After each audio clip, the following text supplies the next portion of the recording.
Viewers and listeners, welcome back. Elevated Duty Podcast number 19.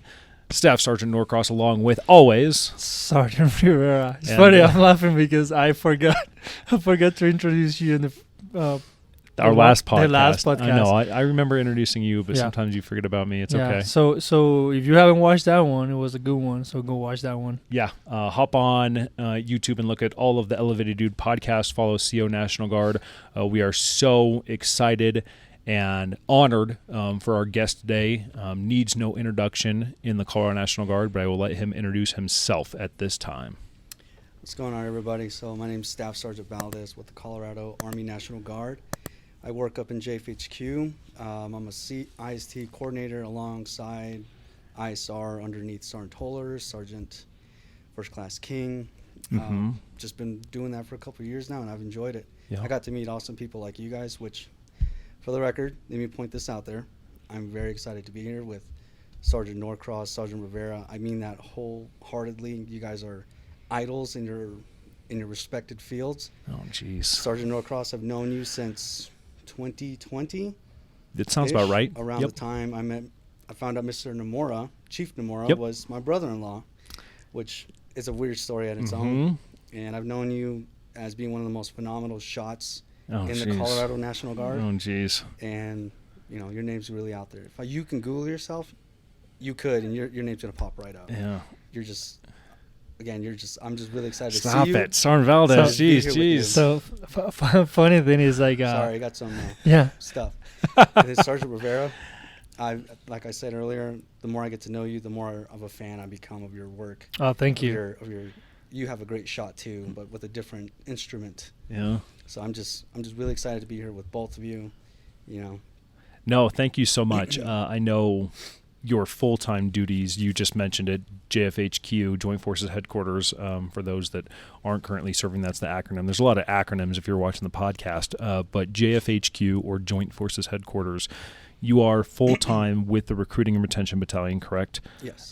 Doing IST, ISR. Can you explain to the viewers and listeners or those currently serving that doesn't know what that is? So basically the ISR is your interstate recruit, which is going to be from active duty transferring over to the National Guard. Whenever you talk to your recruiter out in active duty setting, they're going to process the paperwork and they're going to send it to me. I look it over, and after I look it over, Sergeant Toller would say, it looks great, let's push it out, let's bring this guy into the Guard. Okay. And then the IST is interstate transfer. That's inbound processes and outbound processes. Basically, to not bore the audience and you guys, it's just bring from one soldier from one state to another, aka ours to another state. Yep. It's a lot of coordination. It's a lot of phone calls, emails. And we'll get back to that. I want to hop into that later on in the podcast when we talk about what you're doing right now and your responsibilities. But just to brush on it right now for the very beginning for the audience and for current service members or those looking to serve, how easy is the process, Sergeant Valdez, if somebody wants to either ISR and come from active duty into the Guard or IST, the other transfers that you work with, if somebody's currently serving in Colorado National Guard or if they want to come over from a different state? Is it a pretty easy process overall? It can be an easy process if all parties are playing on the same field. If you have someone taking a water break, metaphorically speaking, sure, then it can take a long process. Okay. You know, we have people coming from 2023 that we're barely knowing that they've been left out in limbo. So myself and my up-and-comer, Sergeant Lewis, he'll be taking over for me when I get ready to deploy soon. Okay. But it can be a very easy process. The quickest one I've done was less than a week. Oh, wow. The longest one I've done is probably less than 6 months. But then again, that's just a lot of coordination, and this is IST for the record. Okay. It's a lot of coordination. It's a lot of communication with the soldier, the readiness, and the IST coordinators. That's 3 fields to be playing a single game on. Okay. And then an ISR, it's literally the RCCCs out of Fort Carson, Fort Cavazos, anywhere of these duty stations, Fort Liberty, aka Fort Bragg. I'm going to call it Fort Bragg. Yeah, and a lot of people will. I'm going to say it even harder now. Yep. But anyway, a lot of those packets are from the RCCCs, the recruiters out of there. They have their own little mesh of things, and I can't really speak on that one. Sure. I just received their packet, looking over, and it looks great.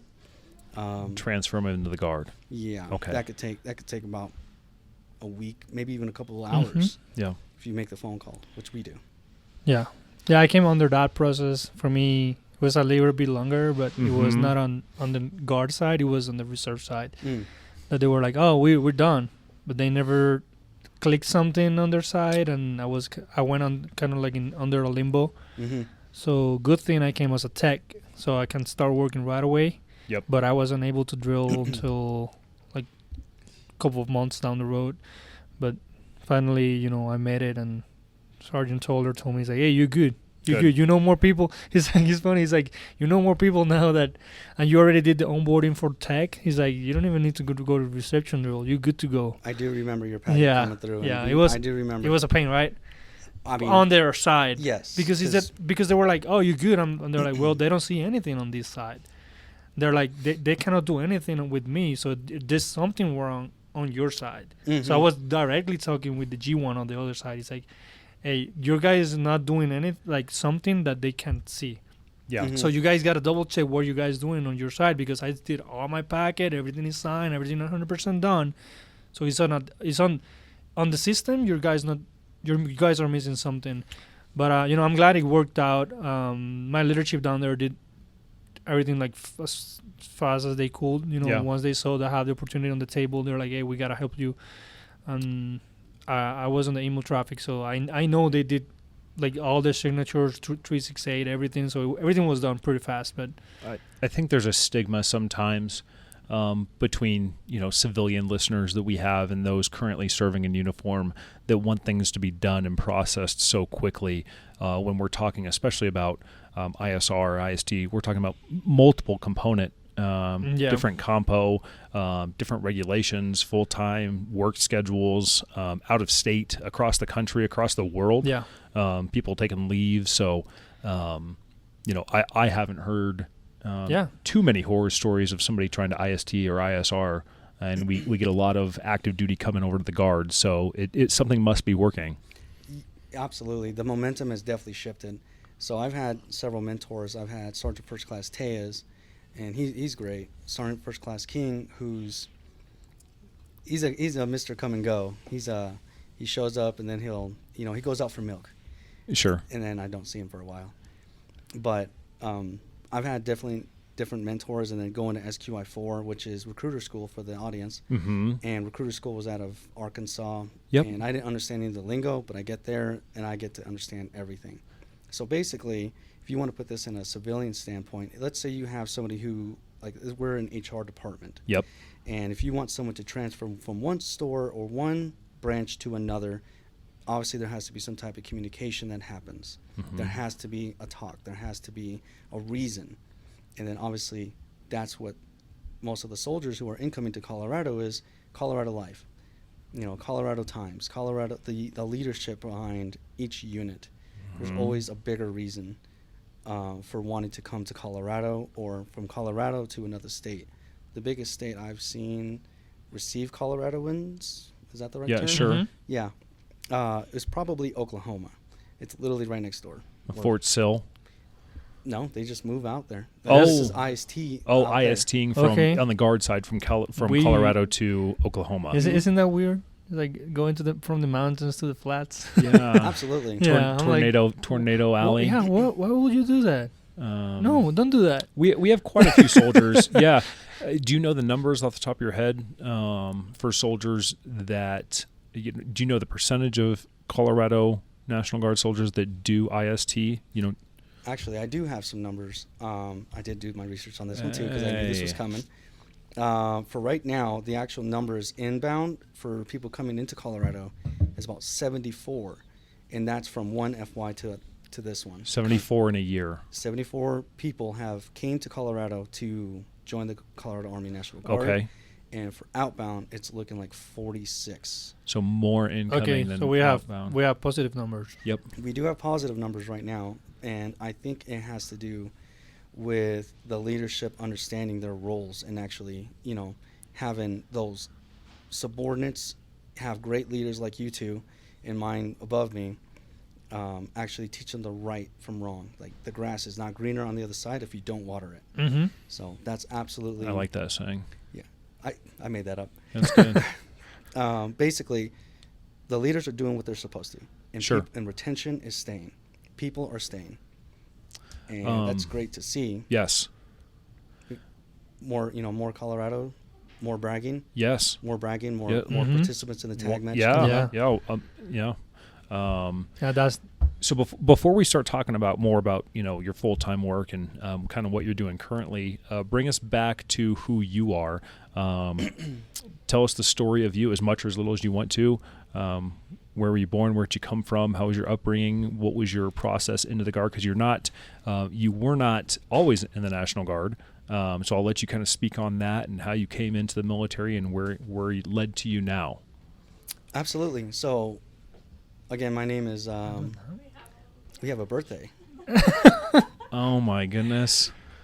For the record, Sergeant I was trying Norcross's birthday is I on was the trying 29th. not to look outside, and then we have a whole bunch of guests coming in here, and day to oh my you. goodness! Happy birthday to you.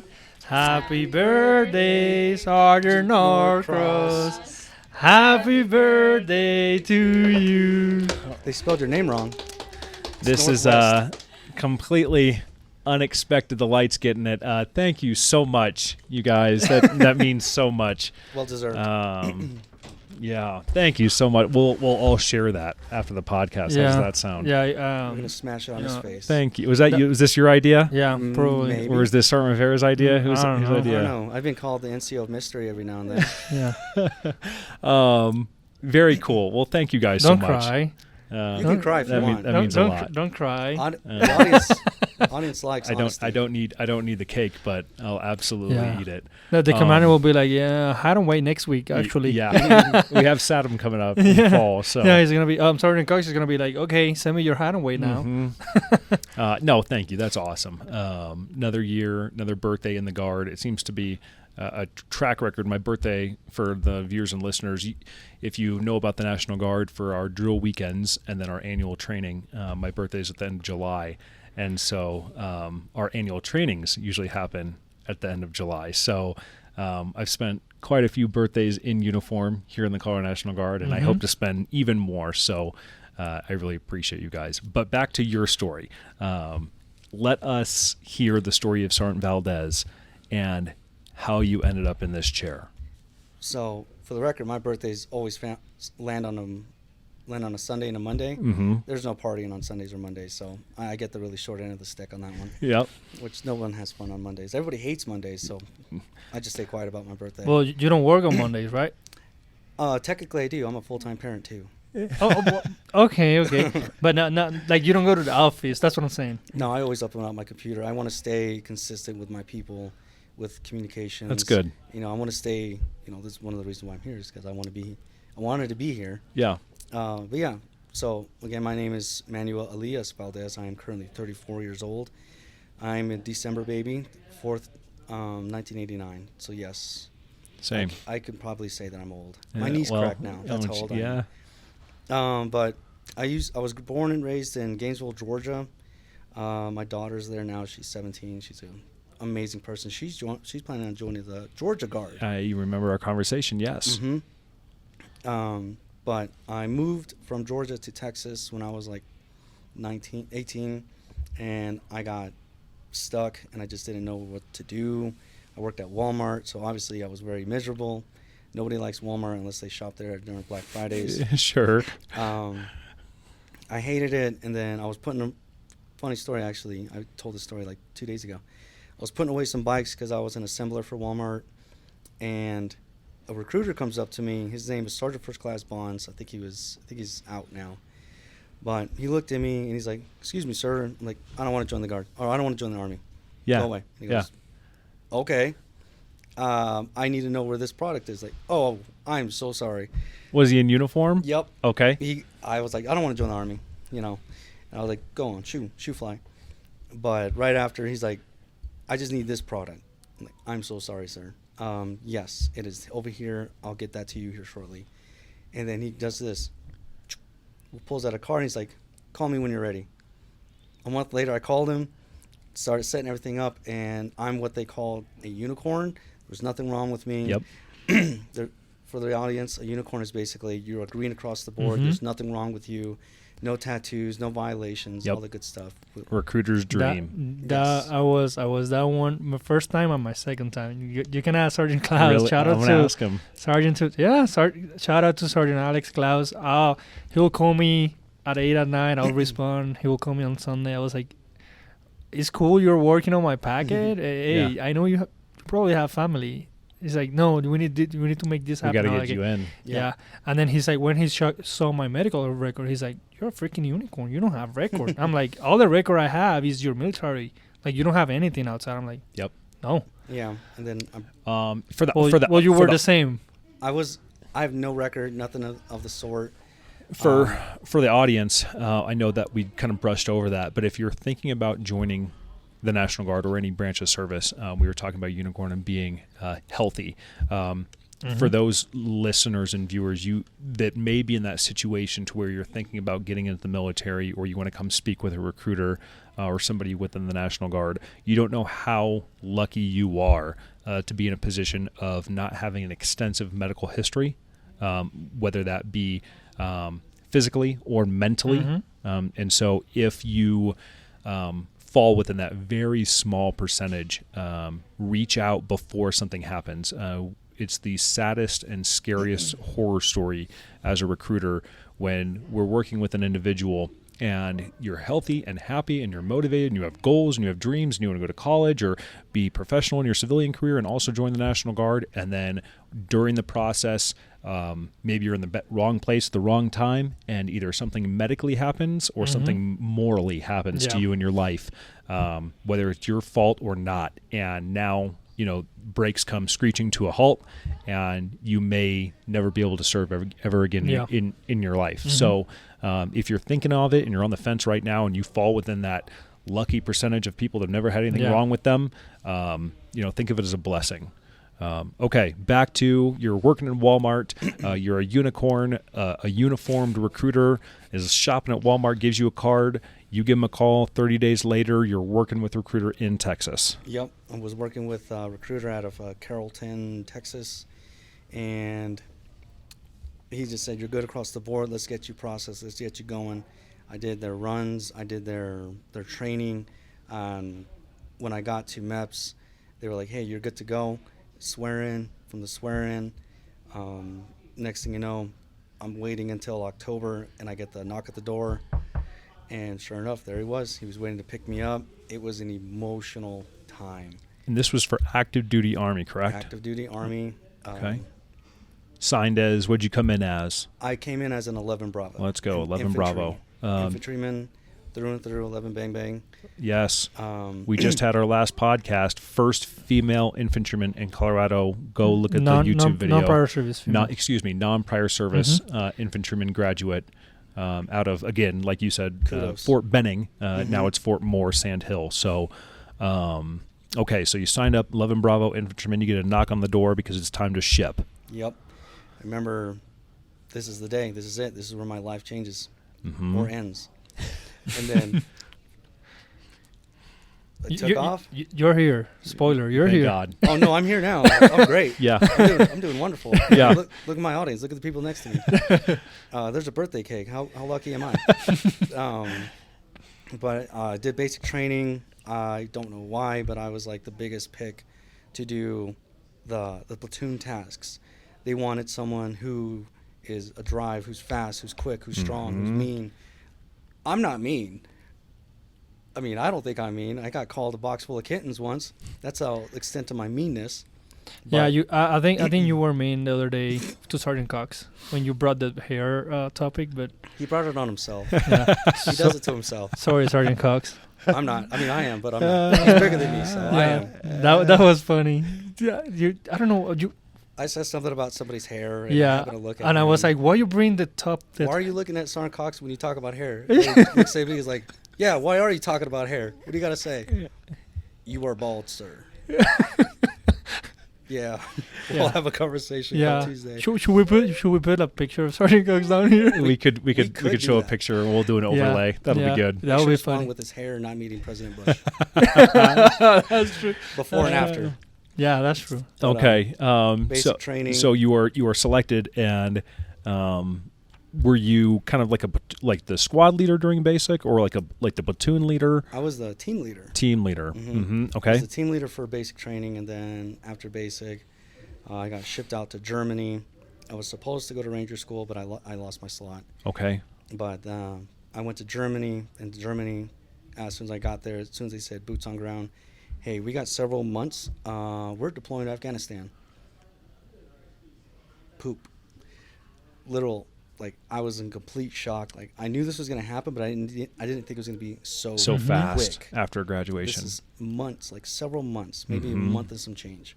Next thing you know, boots on ground, Afghanistan, and the sheer density and the sheer culture shock from one country to the next. Was it when this was in 2011, 2012? This was 2011. 2011. Afghanistan, the Batika province, which is along the border Mm-hmm. of Pakistan and Afghanistan. Okay. And then that was in one of the last full 12-month deployments. Really? One of the several ones, I think it was like 2013 is when they stopped that and they went to the 9 months. I could be wrong. Fact checkers. Did you go to Kaching? No. The kaching. Do they have it? I think there's like you have a certain amount of time, and then after that you get like extra Kaching. Oh, extra money. Yeah, you Was definitely it- get what- the hazard pay. What? And then that has a name. It doesn't come to my mind right now. It's like if your time passes like certain threshold, I think it's like over a year, then you get more money. I know you get the GI Bill. Right. No, it's pay specific, and it's taxable too. I think it's so. 30 days. After 30 days in country, No. you get a certain type of pay. Okay. And then back then, it was also you get the I'll- combat patch as well. Okay. Right. I'll get the term later. Okay, so you're finishing up a very fast, ramped up deployment coming out of basic training with the unit out of Germany. What was your unit out of Germany? 172nd. I don't remember the name. It's Okay. really bad. But 172nd. 172nd Brigade, and the unit was 366 Armor. They Okay. were mechanized to begin with, Mm-hmm. and they went light at the last minute. Okay. So 228 infantry deployed to Afghanistan. I think we had like 30 plus people, and the standard operation for an infantry platoon is like 40 plus. We were going with 30-ish. I believe so. Okay. And so wrapping up, successful mission, successful deployment. Yes, and Okay. there was definitely some things to see back in that time, and we lost one, and that's a different time for a different moment. I'm sorry. Yeah, we all were. You know, I mean, that's some of the, for the record, some of the people that are out there that service members will wear KIA bracelets. Normally they're black. They could be different colors for Sure. different branches, occupations. Firefighters are red, police are blue, Mm-hmm. military is typically black. But I like being different, and I like being a little, different. So Staff Sgt. Wilson was the NCO that we lost in Afghanistan. That was a Afghan on U.S., and that was in March. Okay. So I know his family will. He was a great person. Amazing. Great person. Very funny, very down to earth. He's kind of like us. He likes to goof around. His favorite song was "Believe" by Cher. Well, I could be wrong, but I know because we sang it together. It's a good song, yeah. But after Afghanistan, I came back, and the unit was disbanding. So they started pushing people out to different areas. Okay. I bit the bullet and just went to Fort Polk. Louisiana, okay. Mm-hmm. And that is a nightmare of a unit. Didn't love it in Fort Polk, huh? No. Were you attached, so then reattached to 10th Mountain Division down in Fort Polk? Mm-hmm. Okay. 10th Mountain. I was up there for like 2 years, and after 2 years, finally came to Carson. Okay. and then transferred over to Fort Carson. And was that the end of your first contract with active duty when you were at Fort Carson here in Colorado Springs? No, I actually re-enlisted while I was in Germany. I got this really huge coin out of it. Oh. So I apologize, Lieutenant Colonel Mikado, for not telling you this sooner, but I do have a coin bigger than yours. It is the Grafenwehr coin. It's literally like this big. We call it the plate. Yeah. Your dollar coin sits inside of it perfectly. Wow. So you did challenge me if I had a bigger coin. Accept it, and I have a bigger coin. No proof, no live. You didn't bring it with you. Next time. Okay. Next yeah, time send me a I'll have picture. both. Okay, so re-enlisted in Germany, down to Louisiana, and then transferred up to Fort Carson, Colorado Springs. Mm-hmm. And how many years of active service are we looking at now? We're looking probably about like 5+. Okay. 5 is some change. With 2nd ID out of Fort Carson, I was with 112 Infantry, Brave Company, and they were gearing up to deploy to Okay. Bagram, Afghanistan. And instead, well, we did go to Bagram, Afghanistan, but I also got to do the CST, which is Cadet Summer Training, out of near Fort Knox. Fort Knox, yeah. Yeah, I got to do that, and that was a pretty good, interesting, because that's when I think I really started to develop the leadership style, which was my own, which is to be involved, engaged, and motivated for the soldiers beneath me.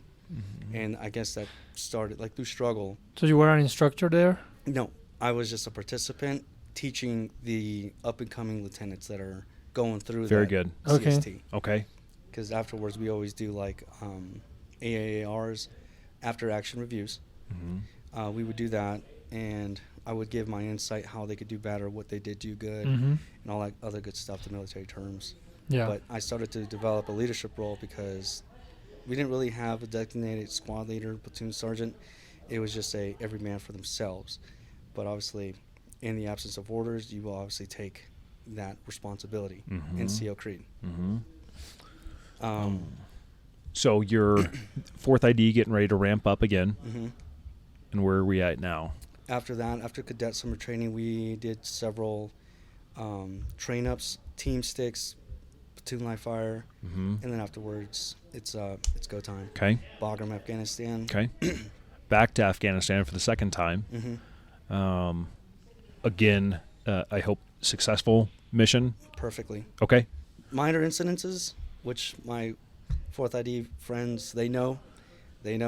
Okay. Aggressive hearing loss. Okay. That's about it. We won't get into it. Sure. It really hurt. That's all I got to say. But yeah, after that, came back from Afghanistan, and I started my transition on to get out. Get out of the Army completely. Why? What was? Honestly, it was probably due to some internal issues with the higher-ups. And I know, to be as transparent as possible about it, I did not like where it was going. Okay. And I saw it firsthand, and I knew I needed to change the setting. I didn't think Active Army was going to give me that, but after talking to an RCCC, we're going full circle now. Yep. After talking to another recruiter for the Army National Guard, they started giving me different options. And after different options, I started seeing my life turn for the better. I mean, it was going in a great direction to begin with, Mm-hmm. but now it's actually doing something for what I want, not what the Army wants. So I want to touch on that you mentioned, like, because I think the Army is going the right direction now. Into that part that you mentioned is like when you look at the leadership, like I was like you're saying, like I wasn't going to keep serving with that type of leadership, and I think now the Army is doing way better now that they're taking action based on the DOX survey and which is the climate surveys for those who don't know, based on your command. So now you know there's repercussions. Like if there's something going on in the unit, like the leadership is looking at that. Yep. And I firsthand I've seen that, changes in units based on that survey, and that's why that I think is upcoming, right? August 1st all the way up to September 1st, September, yeah, unless they extend it based on percentage. Mm-hmm. So once that these podcasts will be out on that period, So please, if the DOC survey is out, just go do your survey, and if you're having issues you cannot access that, just write us a message, and or talk to your chain of command. They'll probably help you to get the survey done. Yep. So I think some people will like, no, I will not join the military because all the issues there are always on the news here and there. Let me tell you, it's changing. Yep. It's changing. Like the leadership is changing. The new ways to address and lead, like it's changing. Different military styles the of climate is changing. Is changing. Like I was telling Master Richie, it's like, bro, when I joined, I like this, but I noticed that's not the way, because that was the type of leadership I got, but that's not the way you lead soldiers. At least not anymore. We say it, and every guest that comes on, it always comes back to be that change you want to see in the organization. If you don't chase your dreams and make goals and set them, and mentor and follow the NCO creed, and do these things as leaders, whether you're enlisted or officer or warrant officer, the organization's not going to change unless you change it. Yeah, it's like when I joined, I was like, oh, it doesn't make sense, and then all the leadership will be like, well, nothing in the military makes sense, and then I was like, well, when I get to the point that I'm gonna be a leader, I'll make it to make sense, for my soldiers. So perfect way of saying that. Yeah. I may be jumping ahead, so no cross. No. But Sergeant First Class Thompson, Ryan, he is a amazing, absolutely stellar leader. A little stern, but it's what I'm used to. Everyone has their own different types of way of absorbing energy. Mine was his way, which is exactly what you just said. Take that, and you don't even have to wait till you're an NCO. Once you are an able thinking person, civilian, guard, active, whatever branch, if you're conscious enough to make an effort to make change, you will make that happen. Yeah. It's Sergeant Dupuy, once again, research, always said, if you have a passion, pursue it. That's in the Guard, and that's definitely, I didn't really develop that mindset until after I got into the Guard, when everybody was just telling me, if you have an issue with it, you need to make a change. Okay, then what's the issue? Right. No. Okay, well, it's like Korg on Thor Ragnarok, and he's like, yeah, nothing makes sense. The only thing that makes sense is that nothing makes sense. So for me, personally, I'm an absolute advocate for make the change. First, you need to be that positive change to be pursuing. Sure. You need to do it. If you want it bad enough, you'll make it happen. Yeah. I've always done that for every person that I've ever had underneath me, above me, next to me. I'm like, if you want to make something happen, let me know, and I'll either stand beside you and help you do it, or I'll stand behind you and make sure you don't fall behind your goal. Yeah. So going back to the purpose, like, it's not only, we say we say nothing makes sense, or it's not logic. So I'm like, you got to put a little bit of logic into that. So my wife is a commander. She commissioned like 3 years ago, and she was with me E4, also the same. And then she was like, once I'm a commander, I'll bring logic into my unit, because like, if you need to be here because of this, and that's because of this, the old leadership don't like. But when I went to BLC, that's the way they teach you, is like, you need to give purpose to your troops. Absolutely. So if you don't give purpose, they'll be like, why? And they're so like complaining in between them and gossiping between, it's because of this, because of that. No, just give them a purpose, be direct. He's like, you're going to do this because of this. It goes into the three things: purpose, direction, and motivation. Yeah. So I think giving a direction without a purpose is just saying words. Yeah. You're absolutely right. Yeah. I agree. Going back into the story, so you're finishing up, you've made the decision that you're going to be exiting active duty, and you talked to an RCCC at Fort Carson. Yep. Tell us what that was like in your experience of, were they pitching the National Guard to you then? Did you know you were going to be transferring to the National Guard? How did that work? So actually, no. It's funny you actually mentioned that, because initially I was just going to get completely out. Okay. Like, I want nothing else to do with the military. I just wanted to do my own thing, go off and live the civilian life that everyone preaches is so much better. Oh, yeah. If you have the money and you have the job, absolutely go for it. But if you don't, then, weigh your options a little bit more. Okay. But the recruiter station was one of the places I had to do to check off on the box for ETSing. And then they expressed, hey, you want to make 20K? Yeah. What do you need? Well, we need 13 Juliets. 13 Juliets are fire direction control, which is a whole nother thing. He's like, oh, cool. And then I sit down. Speak. Tell me more. What else you got? Okay. They're like, yeah, 20K. Lump. It'll be 20K, 13 Juliet. You'll go to school, and let's look at your line scores. Uh-oh, you don't qualify. Like, well, we can get you a waiver. Okay. Well, we're back in action. Let's go. Okay. Let's keep talking. Talk to me, Goose. And I kept coming back and back and back. I think a total of 4 times, and I finally signed that DD4, that new enlistment to the National Guard for Try 1. Okay, Try 1. And that was within that 1 year.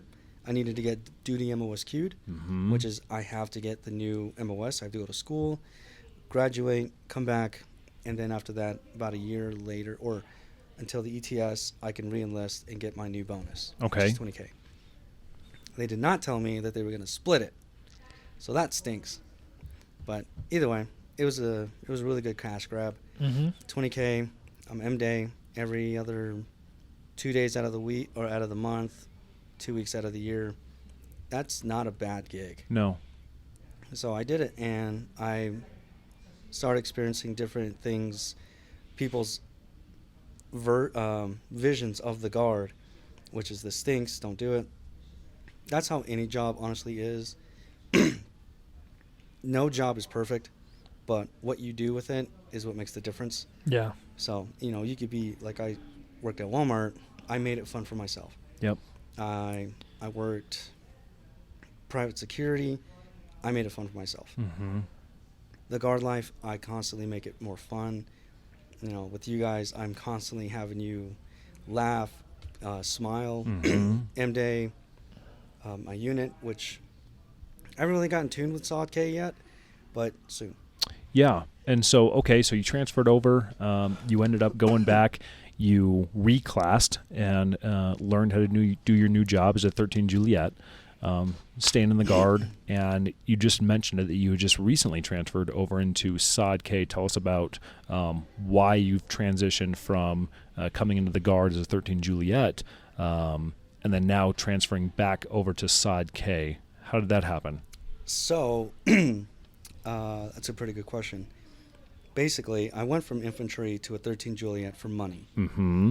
The payoff is enormous.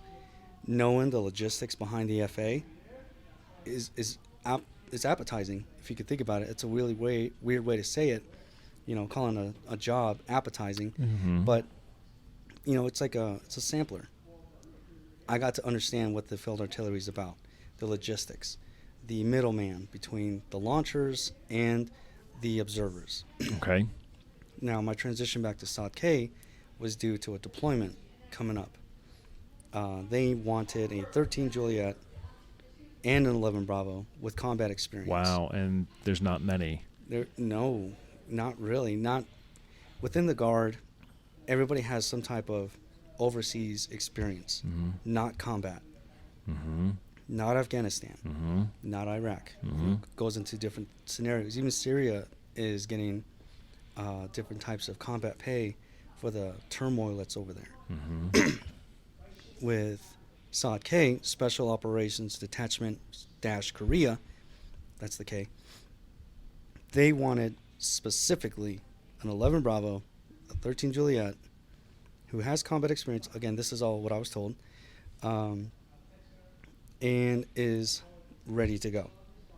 Well, technically, just because my knees, crack a couple times, doesn't mean that I'm not fit. Right. I'm ready to go. Right. Let's do this. Right. So, basically, I'm going to actually transition back from a 13J into an 11 Bravo coming up in September. Okay. 4187, the document proceeding, is going to dictate that. Okay. We wish you the best of luck on the upcoming deployment. I know you're going to kill it. That's great. And, I had a similar experience, when missions like that happen, It wasn't a deployment. It was like a month mission, but it was kind of similar that they like the army wanted someone that had like multiple experience. So a lot of mechanics they don't get the driver experience. So guess what? I had the driver's experience. So I have a mechanic and driver's badge. So we had this mission with it was Southcom with Beyond the Horizons. It was an emergency mission in South America, and they wanted mechanics, but they also wanted drivers. And they're like, we cannot pay two.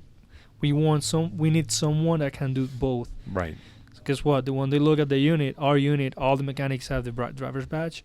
So all of our majority of our mechanics went down there in rotations. What we did, I think we did 3 or 4 rotations. And because all of the ambulances that we have down there, they were brand new, basically. And they it's crazy, but a Humvee that smelled brand new is like, yeah, probably brand new, right? Yeah, it's scary brand new. Yeah. So we went down there, and Humvees were perfect. we only did PMCS and refueling, and we since we were a maintenance unit, we were refueling ourselves. We don't have fuelers, so but we knew how to fuel, how to properly manage, and make sure the space was clear, like how to fuel it, how to do the PMCS, right, how to do everything. So they were like, you know what, you're good to go. So I had that opportunity. So for those out there, and good thing you brought that. I think in a couple of podcasts we mentioned that is like the military, especially the National Guard, is what you make of it. Yep.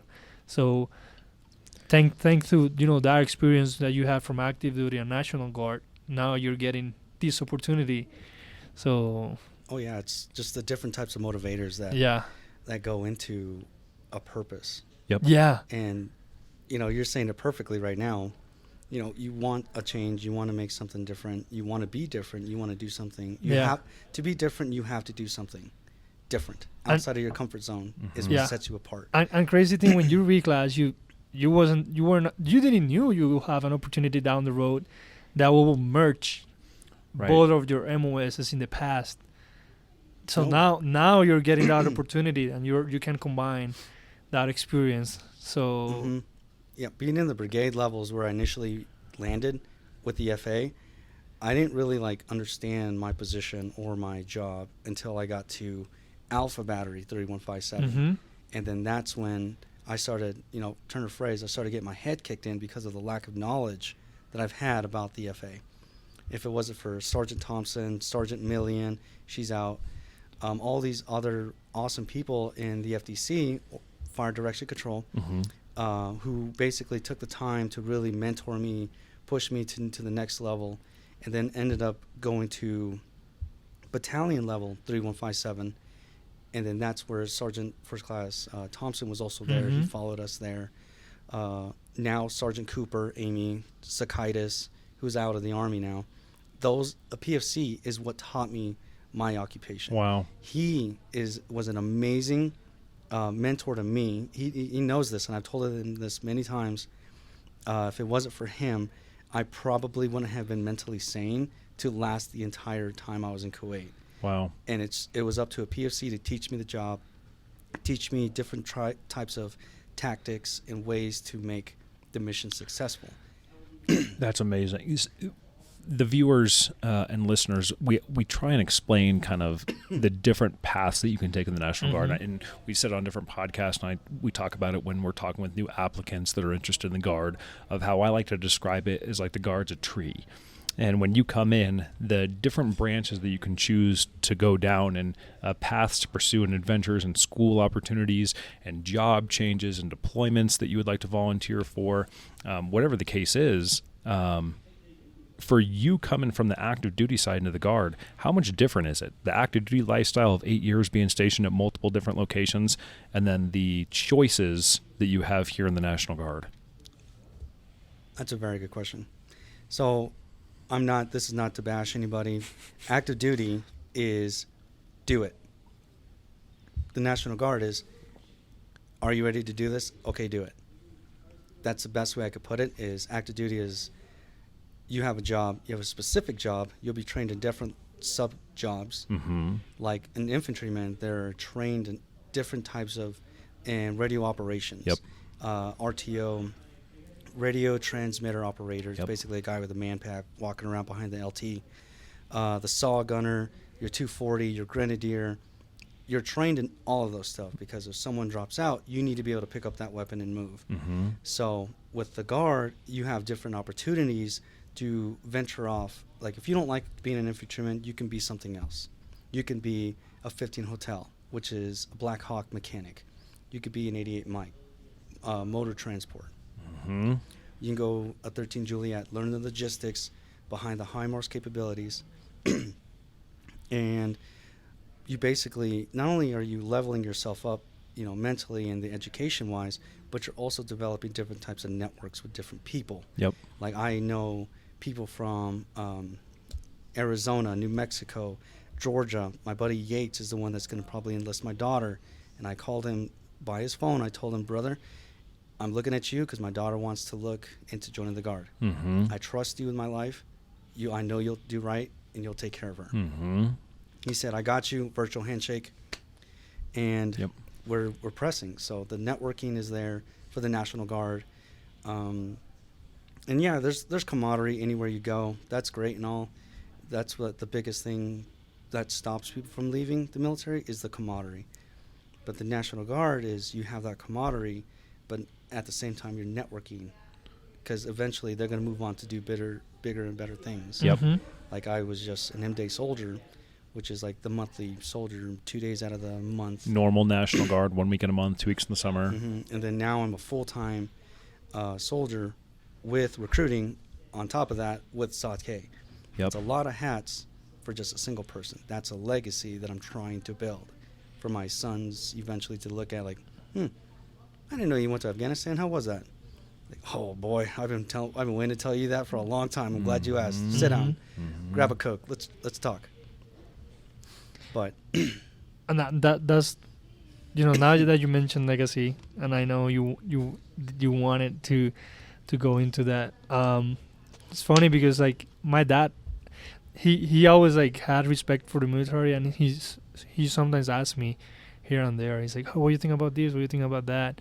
And now, like since I moved to the Guard, that's where I've seen the military. Like, to be honest, because yeah, when I was at unit level, like all the way down, and I was a mechanic. Then I reclassed. I was a PAO at command level, like in Puerto Rico.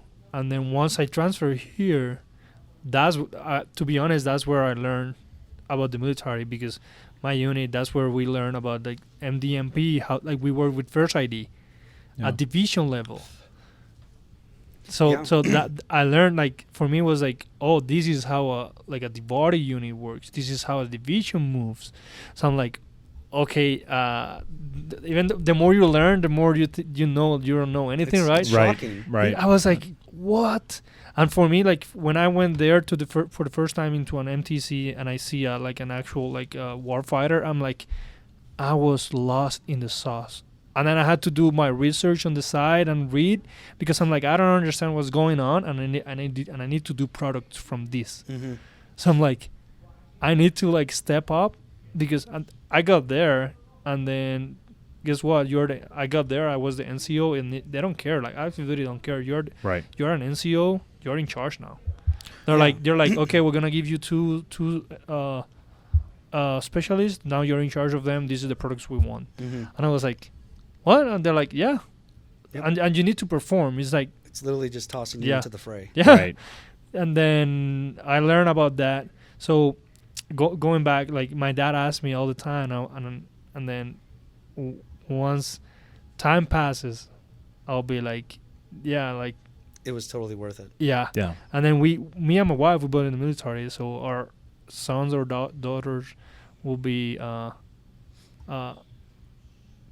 we aim to be someone that they look up to, Mm-hmm. So I'm glad your daughter is planning to join. also to serve the country and state, even though it's another state. Yeah. Yeah. So, absolutely. but still, we're one. So I think that's great. And I think that's one of the things that ticks her off is knowing that I know people, that I've networked with countless amounts of people, and with that, most of them, I'm fairly certain like 97.9% of them are going to say nothing but great things about me. And that's just of who I am, how I took care of them, how they took care of me, the camaraderie that we built. Sergeant Norcross is nodding his head because him and I, we've shot tag match together. I looked up to him just for that reason because he's an amazing shot, and I want to be like him when I grow up. And Everybody wants to be like Sergeant No. Norcross. I want a medal No. for shooting. I want his voice. Oh yeah, me too. Yeah. So Don't cry again. going back to It's like Morgan Freeman. you Yeah. said something that really stuck with me is you described active duty Army as do it, and whereas the Guard is are you ready? Okay, do it. Yes. And so with you coming up now to are you ready? You've been presented an opportunity based on what's been given to you with the National Guard and the pathway you've took. You're about to go to this deployment. Who's the backfill for the IST, ISR? Are they ready? Not yet, but I'm going to be here to mentor him, to teach him, show him the Amazing. ins and outs. I've already introduced him to several people within JFHQ. Like, this is going to be my replacement. And he actually saw firsthand with me and Sergeant First Class Breezy, or basically said, this is Sergeant Lewis, this is who's going to be Sergeant Lewis of Alpha Battery. Good man. He is going to be in charge when I leave. And so Okay. he's like, great. If he trusts you, I trust you. And Lewis looks at me, he's like, do you trust me? Like, Right. I absolutely trust you. Right. I know if I picked you, if we picked you, it's because I've had some type of influence on it. Mm-hmm. Yep. And I've had several people say, like, any friend of yours is obviously a great person. Yep. Because I'm not picky about my friends. Yep. I agree I'm not with that. picky about my group. If I believe in lifting people up internally, like, I want you to be the best person of yourself. And the person that was sitting 2 podcasts ago, I believe Sergeant Major Assad, he said, your reputation is all you have. Yep. Mm-hmm. And research. And I look up to him too because he is a phenomenal leader. He's direct, he's quick, and he's like really stern about his words because he knows what the standard is. And with that, he picks his words. Some of them are a little bit more aggressive and scary, but they have such an impact on you. Yes. And that's what I want, is I want to have the impact that the people that taught me the FA, I want to have that kind of impact on them long term. So the Guard or the Army is do it. I need you to assault that hill. Go Yep. do it. Yep. Roger, but I'm just a PFC. I don't care. You know what to do. Do it. Right. Mm-hmm. And then the National Guard is, they give you the opportunity to do that at your expense. I want to go assault that. I want to prove myself. Yes. I want to show you I can do it. Mm-hmm. That it's mind-boggling to me how some of these people are just great people.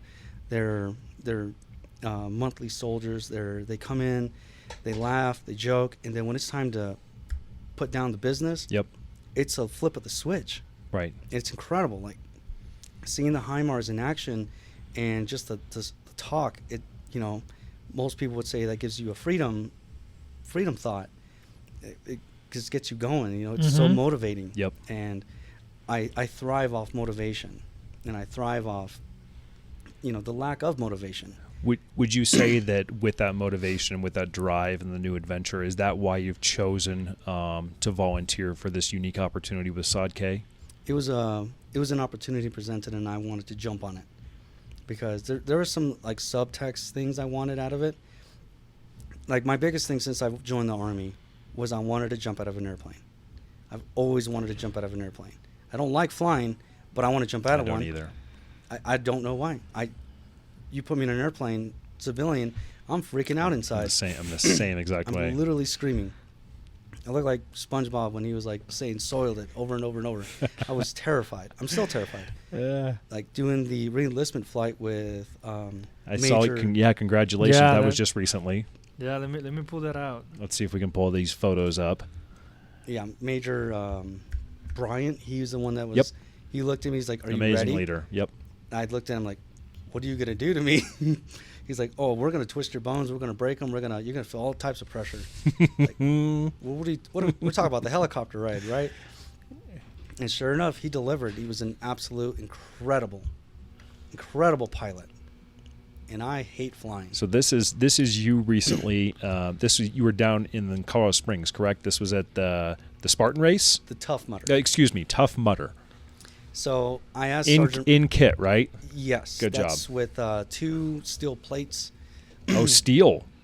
Yeah, I almost drowned.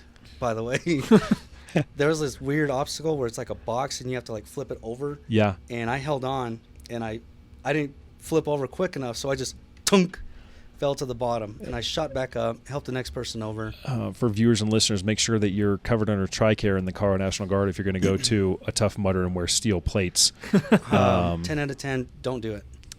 And so here you are, and this is for your extension, your re-enlistment ceremony, correct? Mm-hmm. And that's Captain Ayres on the far left. That's my former commander for the HHB 157. Mm-hmm. He is. I've known him, and I have known each other since Kuwait, even before then, and we've been. I mean, I wouldn't say inseparable, but we've been really good partners. He's the commander now, and I'm just absolutely ecstatic for him to be in command. That's He's a really phenomenal. good re-enlistment ceremony. Congratulations. The only person I didn't know was the far right gentleman, but he is so funny. He's great, Major Yeah. Bryant, and the flag that I'm holding on that one, I actually flew it in Kuwait during a Memorial Day Wow. run. Wow. It's badass. That is so cool. Yeah. And Yeah, that's definitely not me. No. Sergeant Arguello. Yeah, Sergeant Arguello. That's the poster boy of the Guard. He is the face of the Guard. Yeah, the pretty eyes, pretty handsome man. He's He's coming up. You got to throw a jab at him, huh? Yeah, but He knows I love him. but who has the face? Sorry, the voice. Yeah. That man Not right there. me. Yeah. Not me. Absolutely. He Um, could narrate my life, and I'd be happy. Don't say Sergeant Arguello is the face of the Colorado Guard You because take because- Sergeant but Norcross. Photoshop his face on the because mic. Sergeant Sager will be pissed. I'm Yeah. just saying, you take Sergeant Norcross's voice and put it on Arguello. Perfect. Perfect man. Maybe make him a little taller too, though. Oh, Get his jeez. knees done. Don't say that. Don't say that. Can you make him taller?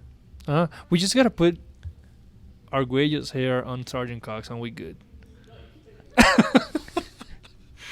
You guys are going to get it from Yeah. these individuals Well, after this podcast. We want Sergeant Cox to show in the. I've been trying to get him. You know, he met President Bush. He's Uh-huh. got a photo of it. Yep. It's the I've seen the only photo. thing he has on his walls. Have you seen that? One Like picture. on yeah. Have you seen his walls? yeah, on I've his, seen it. there's nothing there. And I was like, you don't have anything on your I walls. saw he had a second And then I'm place like, oh, you 9-minute have a drill. picture. You have a picture with the president. He's like, oh yeah.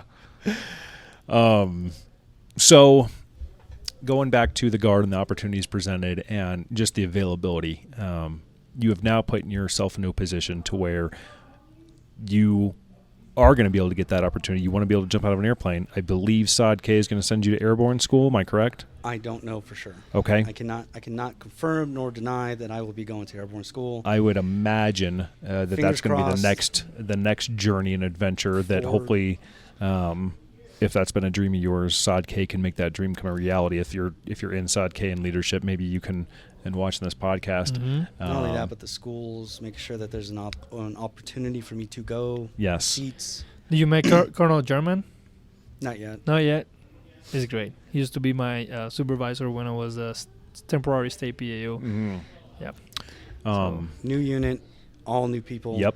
I've had one interaction with them, and I was just quiet waiting for my turn. Well, it's no stranger for you to be showing up to a new unit from Germany to Louisiana to Colorado Springs again, back into the Colorado National Guard, into FA, and so now into full-time with Recruiting Retention Battalion, and now into SOD-K. And that's 10 points for all that. Your reputation precedes you, so I have no issues that you're going to show up with SOD-K and you're going to kill it and knock it out of the park. What's the next goal? So, now you're going to be going on this deployment with them.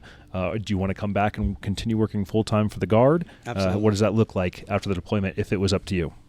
After the deployment, I do want to come back into recruiting, and I want to go out to the field, maybe get placed under this station, maybe in the Springs. Yeah. But one of the biggest goals that I have that involves recruiting is to get,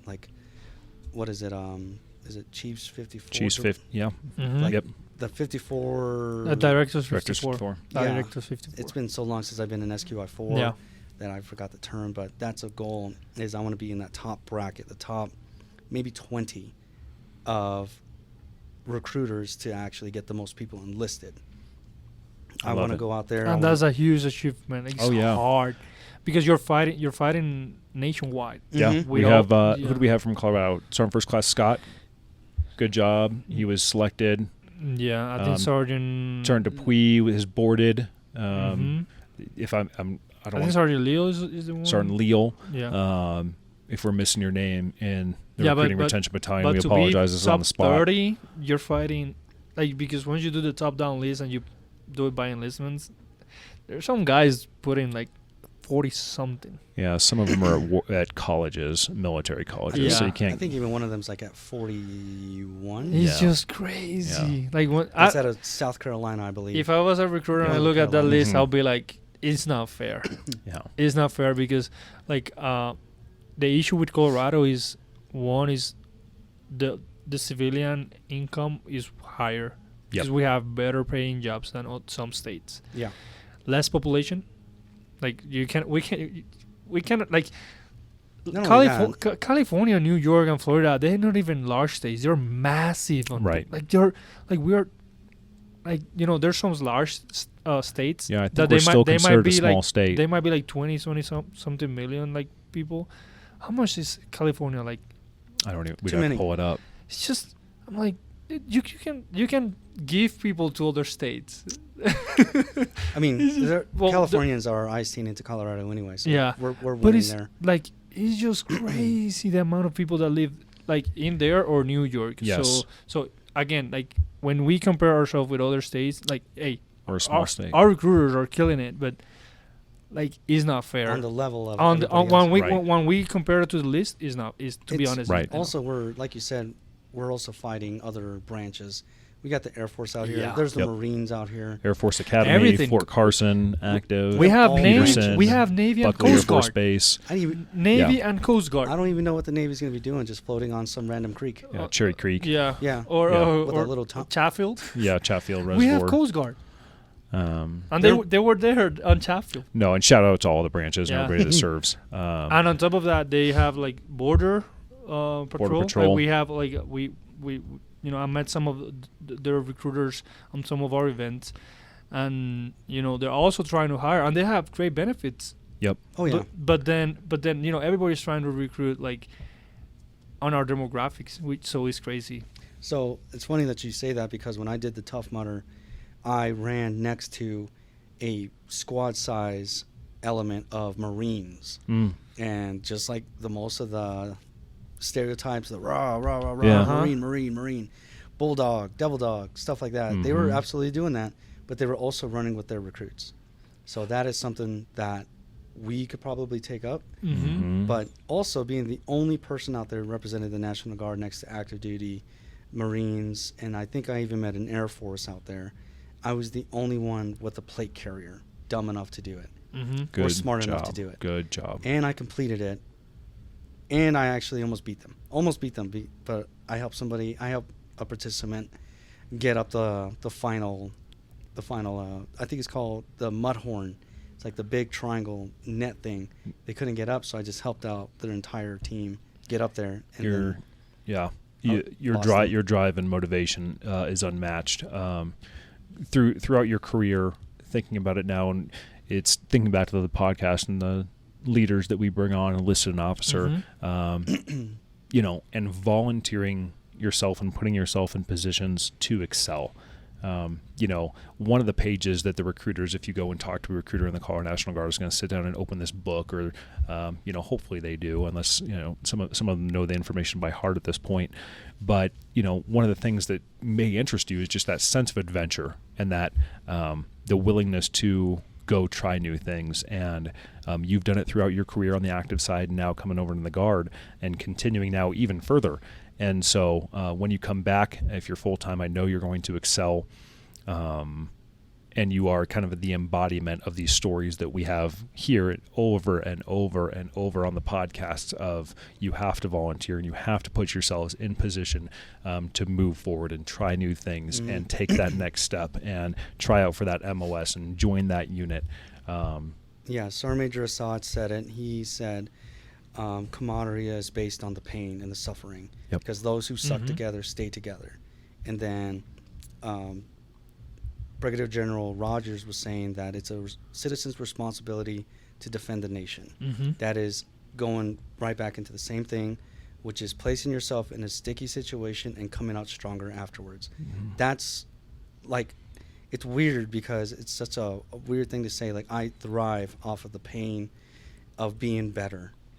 And that's what I love to do. Is I think there's a saying out there, and I can't remember who said it, but I will continue to do the things others won't, so I can do what others can't. Or I might have that flipped out. But it's placing myself in dumb situations and coming out stronger afterwards. The Tough Mudder with the plate carrier. I did a Spartan race with, he got out the Army, but his name was Nyquist, Danny Nyquist. He was in the FA 169 with me. We did the Spartan race together. I was completing all of the obstacles while my man was not. We were just so spent, but we completed it together. We were just doing the dumbest things we can think of to be better. And I think Sergeant Vu said finding passion or something like that. It's on my phone. I don't want to cheat and look at my phone yet. But he said finding purpose through the National Guard. And he was a former Marine. Well, excuse me. He is a Marine, because once a Marine, always a Marine. Don't get it wrong. I'm not going to take that out of you. So once a Marine, always Marine, but you're finding purpose through the Guard. That is a bigger factor for human nature, is to find purpose. And then it's up to the National Guard to provide purpose, direction, and motivation. And also that it's also an NCO's responsibility, but I will constantly do that for myself. I got two sons. One's 6 and one's 5. They're going to grow up, and they're going to challenge me, and I'm not going to have that. I'm going to beat them at whatever they want to do. I'll be damned if they think they could beat me at a video game. Most people sit back whenever they're taking it easy, but the moment it gets serious, all right, I'm focused in. But that is great because now that you're mentioning multiple podcasts, like for those not knowing where Sergeant Valdez are getting the quotes from our leadership, go watch our podcast. You can tell Sergeant Valdez has watched all of our podcasts so far. So with Sergeant Morales, I mentioned on that podcast I mentioned when you compete, that's when you get better. So if you compete against your kids, then they'll get better. Amen. Competition breeds excellence. Yeah. And then just putting yourself into a different situation. Like I told you I had one for you.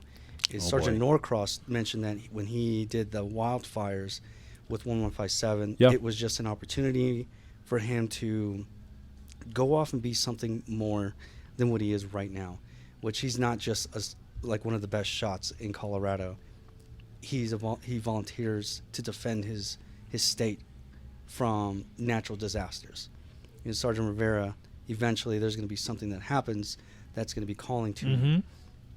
And I'm actually glad we're venturing into this, because I do have some questions for you guys. Sure. Okay. And so one of them is going to be... Hey, this is the first time we get questions. Yes. First ever. Yeah. I'm cheating. I'm using my phone, that's okay. my tablet. So now Sergeant Valdez is hosting. Yes. Here we go. First question, Sergeant Norcross, and then we'll go into you, Sergeant Rivera. Okay. What is an opportunity you wished you jumped on, and why? You know, going back, I've been guard my entire career. Started out 11 Bravo, like you. Couldn't tell you why. I knew there was a drive. There was something there. One thing that I always look back on spending 8 years with 1st 157th Infantry here in Colorado. You know, we had I almost had the same circumstance as you, to where when I met my recruiter, you know, and I was playing around with the thought of joining a couple different branches, and he told me he could have me in the Guard and deployed immediately. In the Guard in 2 weeks. That was in 2010, at the end of 2010, and then deployed in 2011. And graduated at the time, Fort Benning, Sand Hill, came home here back to Colorado for the Colorado National Guard. And we were scheduled to go to Afghanistan, and 4th ID took that deployment. We were off-ramped before that deployment. I want to say it was like 60 days before we were supposed to go. People were quitting their jobs, you know, and changing their lives around to get ready for this. In the 8 years that I had spent with the 1st, the 157th, in multiple different companies, we were off-ramped from combat deployments, I want to say a total of 6 times. And so that was hard. That was hard for a lot of individuals that wanted to go, for those that didn't want to go. Mm-hmm. And so, you know, I have to, everything throughout my life, military and civilian, I like to think that there's everything has a reason why. There's a reason for everything. And there's a reason that I did not get to go on any of those combat deployments. And I have to thank God. And, you know, that first deployment in 2011 to Afghanistan, you know, a rumor mill, but the rumors came back that there were multiple casualties, and I was a brand new 240 gunner, and I'm thinking, you know, what would have happened, what could have happened. Yeah. And so ever since then, kind of like yourself, taking those jumps and leaps of faith and just volunteering for everything. I remember coming into the National Guard and hearing, you know, from different people that had served in the military, never volunteer for anything. Be in the middle of the crowd, keep your head down, fly under the radar. Mm-hmm. Yep, you just want to be in the middle of the pack. And looking back now to those individuals that gave me that advice and seeing how completely wrong they are, especially within this organization in the Colorado National Guard, to volunteer for absolutely everything. Raise your hand, go on that deployment. So that would probably be one of my biggest, is not getting a combat deployment with 1st and 157th Infantry. I was able to go over to a NATO overseas training mission with them. That was fun. It was a good mission, but it, you know, not that combat deployment. So that's my one. All right, Sergeant Rivera, what is an opportunity you are absolutely ecstatic that you jumped on? The one I jumped on. Like the moment they said, hey, we have this, blah, blah, blah, blah, blah. And you're like, me, right now, let's go. I get that all the time. And that, you know, that's what I love from my job. Like just yesterday, like Wednesday, I received this call or message from Captain Sheldon, and he's like, hey, we're doing a Halo cast with 10 group. Mm-hmm. Do you want to come and cover that? I'm like, yeah.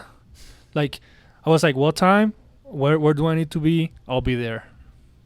And then, like, all the time. And then those opportunities come to me all the time. Like, hey, Halo cast, like any aviation opportunity they want to cover, like tag match, whenever I don't have opportunities, then stuff like this happen. Like, we built a podcast because I felt like there's nothing going on. I need something for when nothing is going on. Mm-hmm. And now it gets to the point that people want to come here and talk. They say, hey, I want to give my message. I want to tell my story. So, you know, I jump on everything if I can. If I can't, I kind of get like kind of sad because I want to help and I want to cover, and it's like this opportunity is missed. So, like the Tough Mudder? Yeah. Like the tough mode. I was like, you were supposed to be there. I said yes. Oh no. I said yes, and I was Left me like, there alone. so I was like, that was a funny story. So I said yes to the one of the NCO ICs down there, Okay. and then like 15 or 20 minutes later, I called her. I was like, hey, I can't. My wife is coming from TDY, and she told me, I want you home. So I was like, okay, you got me, you know. We can't say yes to everything. Yeah. Priorities. So it, you know, whenever some people will get mad at me because I'm kind of like a yes man. Like I'll make it happen. Yes, yes, Yep. yes. I say almost yes to almost everything unless I can. If I can't, it's probably a no. Right. Yeah. Good questions. And then Yeah, they're great. here's another one for you. Oh, more. Here's one more. Okay. Or I'll give you. Do you want two or do you want one? Whatever you'd like. Okay. What is one of the biggest pet peeves as a recruiter, and why? Biggest pet peeves for our audience. I'm not by no means a subject matter expert in recruiting. About a year in. Biggest pet peeves as a recruiter that I've seen. That's tough. Also, good question. I would have to go with if you're on the civilian side and you don't have, military experience, or you haven't had to deal with timelines in the military and a structured schedule. If you join the military, in any branch or any compo, you're going to find out kind of what that military timeline and structure looks like. And so if you're listening and you are thinking about possibly setting up a time to sit down and talk with a recruiter, I hope you serve. I hope everybody serves in some capacity. But if you make an appointment with a recruiter and you do not show up to that appointment, and we million different terms, but if you ghost that recruiter, kind of no call, no show, and don't let that recruiter, like Sergeant Rivera said, we're trying to balance so many things and so many events and being in as many places as we can. And so you're not only hurting yourself and your possibility, to continue working with that recruiter or get into that branch, but you're hurting that recruiter's time, and therefore recruiting retention battalion's time, and then there in turn the organization's time. So that would probably be my biggest pet peeve. Great question. And then this is going to be a final question for both. Okay. Obviously, we already know, given your track record for being one of the best shots in Colorado. Oh my God. I know. But I actually heard that you shot a person in outer space once. That's how good you were. What is the legacy? What is something you, Sergeant Austin Norcross, want to be remembered for? What do you want your subordinates and or children to brag about you for? Great question. No children yet. Hopefully, like you said, I'm getting old. I better start trying to start that legacy in my family. Patience. Yeah. Patience. If I had to be remembered in any capacity, whether it be in the civilian or the military sector, and thank you so much. You've said it so many times as far as the marksmanship side go.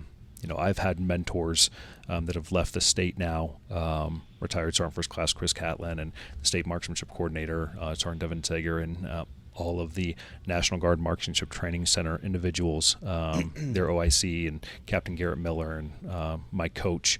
But the shooting is great, and it's a very good goal, and it was part of that tree that I talk about in the National Guard of just one of many opportunities that this organization allows and benefits the opportunity for soldiers to do. And competitive marksmanship, it's a real thing. I can't stress it enough, and since you let me talk about it, I'll talk about it. AR 350-66, that's small arms competitive marksmanship in the United States Army. It is not the good old boys shooting club. This is an official thing. We're about to have our 10th annual tag match coming up next week. I hope that if you're a service member, you're competing. We've said it before in this podcast, competition breeds excellence. And so if you're not doing something to better yourself, I don't care if it's marksmanship or whatever it is. If you want to be the best unit admin, go take as many unit admin schools and go to do all the extracurricular things you can do to be better in that. If you want to be the best supply sergeant, go to all of the supply sergeant schools and extracurricular activities to become the best supply sergeant the Colorado National Guard's ever seen. but it's great, and that's an extracurricular activity that the Guard has benefited me and allowed me to participate in, and I'm so very grateful. I hope that I'm not remembered just for marksmanship, but more so just being somebody in the Colorado National Guard that did what they were supposed to do. I did what I was supposed to do during the time that I had it. Mm-hmm. Yeah, I mean, your marksman is phenomenal, but I also remember you as just somebody easily to talk to. Like, I can go to you, like, you and I developed a plan, which was eventually, when I do hit the streets and I have somebody who lives up in the Parker, Yep. I'm not going to be that person and hold that person to myself. Like, this is only mine. Go away. Because that's a recruiter mentality. It's not all of us, but most of us. Mm-hmm. Is once that applicant is, you've got that lead, that is your lead. That is absolutely false. It is an overall numbers game where if I win, Sergeant Norcross, Sergeant Rivera wins, everybody wins. If I have an applicant and he lives in Parker, I'm going to call Sergeant Norcross and say, hey, I have somebody that lives up in Parker. Do you have anybody that needs people? Because I have one for you. Yep. And eventually it's going to come down to me. And, Sergeant Norcross is just an absolute a great person to talk to in and out. He was there for me when I went to school. He answered a lot of questions. He gave me a lot of pointers for SQI4, for shooting, and just overall just a great person. I appreciate you, brother. Yeah. That's great. Your turn. My turn. No pressure. About legacy. Well, can you? What is something? Yeah. You would like to be remembered for, either civilian, army, family, anything at all? What is something like, I want to be remembered for this? So I think I want to be remembered as one of the people that preserve a legacy, because that's what my job does. It doesn't matter, like I do it everywhere, and I started a podcast with my wife, and when you do stuff like this and you do content creation, you do podcasts, you do videos, you do documentaries, you're preserving legacy. So it's the new way of do the work of a historian. So I like that. So yeah, I like to be remembered as a person that preserved legacy, and basically we create, like, public affairs and photography and videographers. We create immortality in people. Yeah, picture's worth 1,000 words. Yeah. Yes, absolutely. So so it's funny because when I got my job in public affairs in Puerto Rico, so our office was where the historian office was supposed to be. Okay. So we opened the storage for the for our room, like where we have all the cameras and everything, and I was like, what about all these archives here? Were thousands and thousands of photos with captions behind, written on the back. Wow. Yeah. So we were like, okay, and we had the centenary celebration for the reserve in Puerto Rico. Guess what? We use a lot of those pictures. So we make banners with those pictures. Preserving the legacy. By year. That's amazing. So, and I think, that's something we might be able to bring here. I'm not sure who's the historian for the Colorado Army National Guard, but I think, doing a museum or, stuff like that. You have too many awards. You told me, like, even Sergeant Fulmer, he's like, this is too much, and he got rid of some of those. So, I think we gotta preserve those, and because we have great people right now, and I think doing my job will help the future generations to be like, oh, yeah, I'm seeing that, or I saw that, I know him, right? So we gotta get back to it. Flipping the tables on us, this podcast. I love it. Yeah. So now we're going to question you. Okay. Close this out and give us a piece of advice that you would like to share with service members, the civilian community watching, a piece of advice, a quote, something that has stuck with you that you would like to pass off right now onto somebody else that it may help them in the future. And that's hard because he quoted he I quoted. know. I used all my quotes I already. know. Now you got to give us one from you. Yeah. All right. So, a piece of advice is, well, every person that's ever been on this seat right here has always mentioned the same thing, which is purpose, direction, motivation. You want a reason. You want something more. That is human nature, to constantly want more. And if you are stagnant, I think you said this, if you are stagnant and you need something else, the National Guard is an avenue to do that. Mm-hmm. There's always something else better, bigger, and more rewarding if you're willing to work for it. I mean, take the incline, for instance. The moment you start at the bottom, you are sucking air through a straw. You're wishing, like, why did I do this? Oh, I got out of bed at 5 a.m. for this. Why did I do this? And the moment you get to the top, the reward is absolutely precious.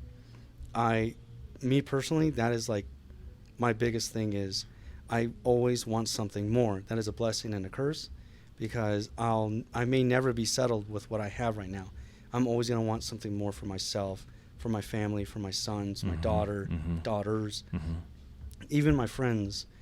I want them to be more. And if you want more, you need to be able to provide, go through the grind, go through things that you are not comfortable with in order to obtain the best reward possible.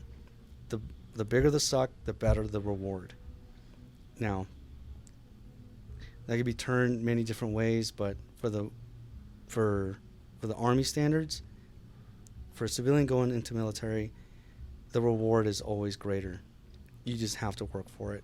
That's what I've constantly drived for, is my motivation, my legacy, my sons to look something up later in life, for the people that never had an opportunity to do the things that I've done. Like now Lieutenant Colonel Tannehill always would quiz me. It's like, what does Staff Sergeant Valdez want? Yes, he does things for the people from the past, and he remembers the people that were before him. You know, be humble, be kind. But what do you want? What I want is, I just want a better future for my sons. I want a better future for my friends. And if I could be there to help them, I will do that. You need the shirt off my back, I got you. Love it. Great piece of advice. You live by it. You're a mentor of it, and I see it with you within this organization. You brought your family in today. You know, everything that you're saying today and that we've seen on the podcast, I know to be true. I can, and we're so blessed that you have chosen to come on. Thank you so much. So, do you have a quote that you would like to share? Fun, serious? Honestly, none at the moment. I'm brain fart. I mean, the only person I can really ever think about is Robin Williams' speeches and stuff like that. Okay. He's always talking about enjoying life and remembering where you came from, and just becoming more. Like that's something. I mean, it's not a direct That'll quote, work. but Yep. There's different avenues, but the same. It's remember where you came from and thrive. I like that. Remember where you came from and thrive. Be humble, be kind, be strong. Mentally, adaptive. Improvise, adapt, and overcome. Bear Grylls. Love it. That's what any situation is. I mean, that's how I personally take it. Very good. And to send us off, is there someone on your deployment that you'd like to pull up and watch? Who would you like to challenge to come on the podcast next? Honestly, Sergeant First Class Joey Cox. He needs to come up here. He needs to speak his story, because I know for a fact he's had such an extravagant life. He met President Bush. I mean, that's a lot. It's a lot to speak of right there. First him, and if we can actually wiggle it in, Sergeant First Class Grumwald.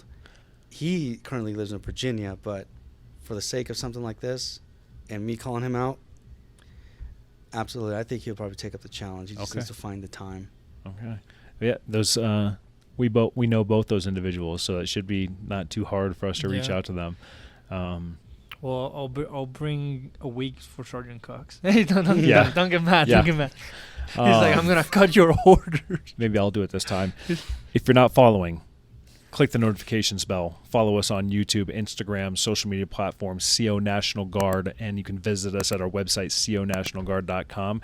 Again, CO National Guard on all social media platforms.